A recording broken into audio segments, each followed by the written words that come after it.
3:15 வாசிங்க. 3:15. அவன் அவளை நோக்கி, நீ போர்த்து கொண்டிருக்கிற போர்வையை விரித்து பிடி என்றான். விரித்து பிடி. அப்ப போத்திட்டாரா இல்லையா? அதான கேட்டோன்னு கொடுத்துட்டார். ஆமென் என்று சொல்லுவோம். என் மேல போர்வை விரியும்னு சொன்ன உடனே போவாஸ் போர்வை விரிச்சுட்டாரு. விரிச்சனாலதான் நீ போர்த்து கொண்டிருக்கிற போர்வை என்ன செய்ய விரி. நீ போர்த்து கொண்டிருக்கிற போர்விய விரி. விரிச்சுட்டு அங்க ஒண்ணு சொல்றாரு. வாசிங்க பார்க்கலாம் அந்த போர்வியில. வாசிமா.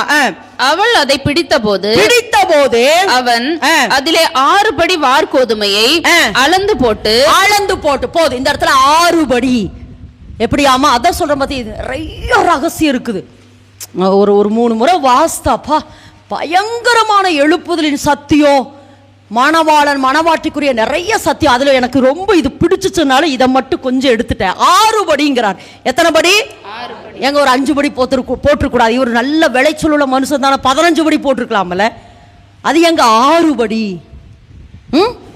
அது ஏன் 6 படி? கரெக்டா 6 படி. ஏன் அப்படின்னா வேதத்திலிருந்து வாசிப்போம் என்றால் வாசிங்க. யாத்திராகமத்தின் புஸ்தகம் 21ஆம் அதிகாரம் 2வது வேத வசனத்தை வாசிப்போம். எபிரேயரில் ஒரு அடிமையை கொண்டாயானால் அவன் 6 வருஷம் சேவித்து 7ஆம் வருஷத்திலே ஒன்றும் கொடாமல் போது. இந்த இடத்துல 6 வருஷம் அவன் உன்னை சேவிக்கணும். 7வது வருஷத்துல அவனுக்கு எந்த ஆண்டு? விடுதலையின் ஆண்டு.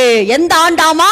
விடுதலை. இன்னொரு வசனத்தை வாசிங்க. உபாகமத்தின் புஸ்தகம் 15ஆம் அதிகாரம். உபாகமத்தின் புஸ்தகம் 15ஆம் அதிகாரம் 12-13 வாசிங்க.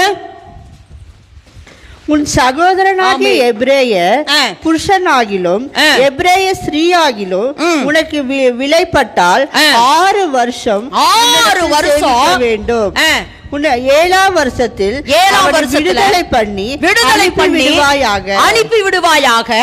அடுத்து கீழே அவனை விடுதலை பண்ணி அனுப்பி விடும்போது அவனை வெறுமையாய் அனுப்பி விடாமல் உன் தேவனாகிய கர்த்தர் உன்னை ஆசீர்வதித்ததின்படி உன் ஆட்டு மந்தையிலும் உன் களத்திலும்.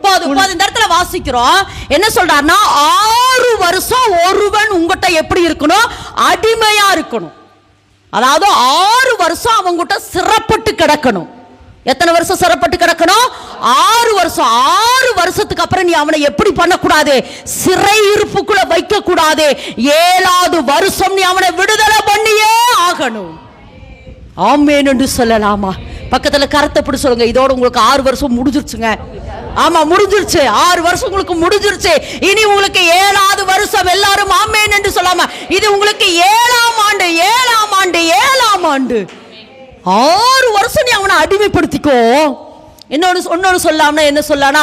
இயேசு 6 நாள் எல்லாவற்றையும் படைத்தார். 7ஆம் நாள் அவ்வளவுதாங்க. இந்த வருஷம் நீங்க பட்ட எல்லா பாடுகளும் முடிஞ்சிருச்சுங்க.